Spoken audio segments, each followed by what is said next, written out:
સુરતના ડુમ્મસમાંથી ક્રાઇમ બ્રાન્ચે એક કન્ટેનર ટ્રકમાંથી વિદેશી દારૂનો જથ્થો ઝડપી લીધો। સુરત ક્રાઇમ બ્રાન્ચને બાતમી મળી હતી કે હરિયાણા પાસિંગથી આવતા કન્ટેનરમાં ટ્રકમાં વિદેશી દારૂનો જથ્થો લવાઈ રહ્યો છે, જેના પગલે ક્રાઇમ બ્રાન્ચની ટીમે વોચ ગોઠવી હતી।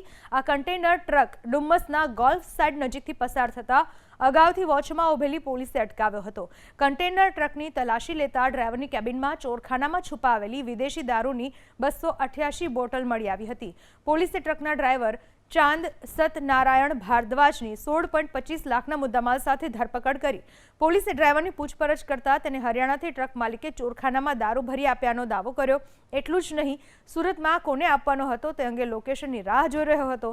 હાલ તો ક્રાઇમ બ્રાન્ચ ટ્રકના ચાલકને કોર્ટમાં રજૂ કરી 3 દિવસ કસ્ટડી મેળવી છે। માલ મોકલનારા હરિયાણાના શખ્સ અને સુરતમાં માલ મંગાવનારા શખ્સને વોન્ટેડ જાહેર કરાયા છે।